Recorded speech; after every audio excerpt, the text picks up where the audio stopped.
Comment accompagner mon proche qui a des troubles cognitifs à domicile? Le diagnostic n'est pas encore posé, mais il y a des troubles du comportement, il y a quelques ratés dans le quotidien, plus ou moins importants, mais vous commencez sérieusement à vous poser des questions. Il refuse de sortir, il refuse de prendre ses médicaments. Vous vous interrogez, comment je peux l'accompagner, comment je peux comprendre et comment je peux faire au mieux avec ce qui nous arrive. Les différents troubles qui vont se présenter iront du moins bruyant, l'apathie, la dépression, avec de l'agitation qui sera effectivement bruyante et visible, aux hallucinations qui peuvent être étranges comme épisode, et des troubles du sommeil qui vous fatigueront parce que vous empêcheront de dormir la nuit. Qu'est-ce qu'un trouble du comportement? Le comportement, c'est un ensemble de réactions observables dues à une action ou interne, comment je me sens, ou externe, qu'est-ce qui se passe à l'extérieur. Et en général, on aurait pu mettre la réaction est adaptée.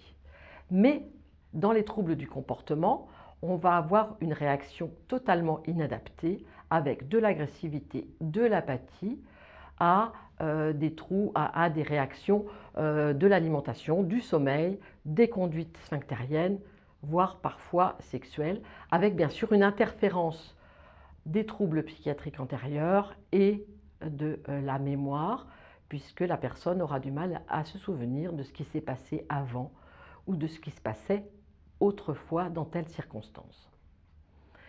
Les troubles sont souvent pas identifiés parce qu'il ne va pas s'en plaindre, en particulier l'apathie, la dépression, et puis pour la population normale, pour les soignants, pour les proches, c'est normal d'être un petit peu reclus quand on est âgé, c'est normal d'être un petit peu déprimé quand on se rend compte qu'on vieillit. Les aidants souvent n'en parlent pas par honte, par culpabilité. Et oui, comment raconter qu'il y a toute une famille qui vient manger chez vous, qu'on met la table pour 10 alors qu'il n'y a personne, ou que le lit est envahi par un homme qui vient se coucher la nuit avec sa femme. Et puis parfois, il y a aussi des conduites sexuelles inappropriées, des demandes inappropriées, des insultes. Il faut savoir que pour mettre en évidence ce genre de trouble, il faut environ 20 minutes. Souvent, les consultations sont courtes et le médecin ne va pas poser la question.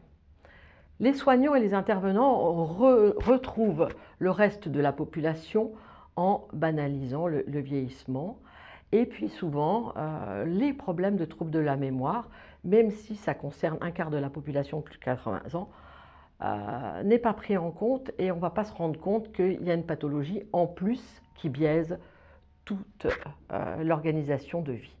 Plus tard, on va avoir plusieurs troubles du comportement qui vont être intriqués. On va avoir des problèmes de maladie qui ne seront pas diagnostiqués parce que pas expliqués. On aura des réactions qui seront réactions brutales à un environnement ou à une contrainte. Et puis bien sûr, il y aura des pathologies psychiatriques qui évoluent et qui doivent toujours être regardées, accompagnées. Et puis bien sûr, il y a les traitements qui vont biaiser les signes extérieurs et ça c'est très compliqué.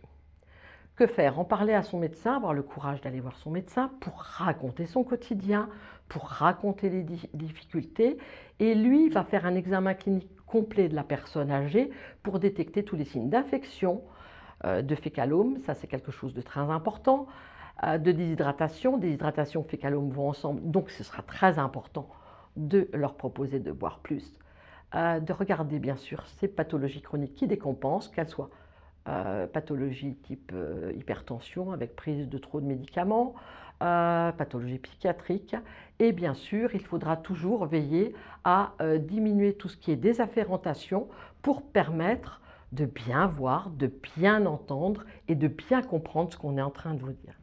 Et puis bien sûr, parfois quand il y a des problèmes comme ça comportementaux, on va avoir tendance à faire voyager la personne âgée chez un des enfants ou l'autre enfant et il aura du mal à s'adapter parfois à un nouvel environnement.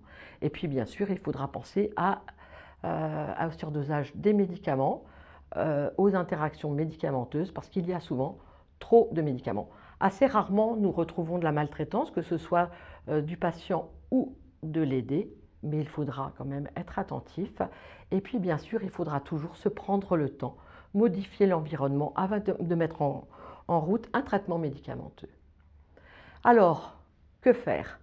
Adapter l'environnement, essayer d'avoir un espace sûr, éclairé, sans tapis, éviter aussi l'isolement, rendre le milieu agréable, accessible, et puis l'aider à se rythmer dans la journée, lui parler normalement, ne pas utiliser le on, et puis par la suite, il faudra bien sûr vérifier qu'il a bien compris avec une reformulation, une réassurance, je suis là pour toi, je suis là pour t'aider, et quand les mots disparaîtront, le contact non verbal.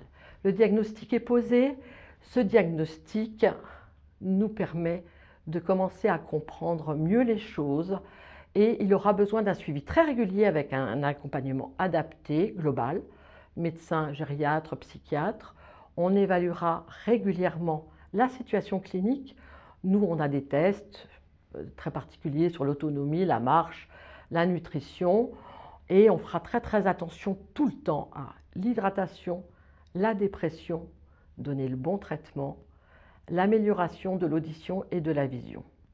Et puis, il faudra faire en sorte d'accompagner la famille vers un lieu de vie le plus adapté possible, mais en fonction des ressources physiques des aidants, de l'aidant principal et des ressources financières. C'est un temps qui est très long et c'est un temps qui doit être tout le temps décodé parce qu'il faudra chaque fois s'adapter, il doit être accompagné et il faudra vraiment mettre en place les aides au fur et à mesure.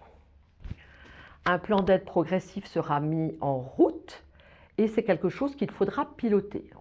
On ira sur des soins infirmiers avec la préparation des médicaments parce que parfois les patients refusent de prendre les médicaments. Votre proche vous dira « moi je ne prends pas ». Avec l'infirmière ça passera. Suivi du poids, de l'hydratation et puis on adaptera tout le temps le traitement. Il y a un adage souvent qui dit neuroleptique un jour, neuroleptique toujours, ça jamais. Il faut toujours réévaluer et ce sera pris en charge en France par l'assurance sociale. Et puis on aura une possibilité de rééducation d'orthophonie par des kinésithérapeutes pour la marche, pour l'équilibre, pour la réassurance. Souvent après une chute, ils ont beaucoup de mal à remarcher, donc il faudra leur réapprendre. On a des équipes qui vont à domicile et qui vont faire du sur-mesure avec des recommandations de fin de prise en charge adaptées pour aider au maintien à domicile.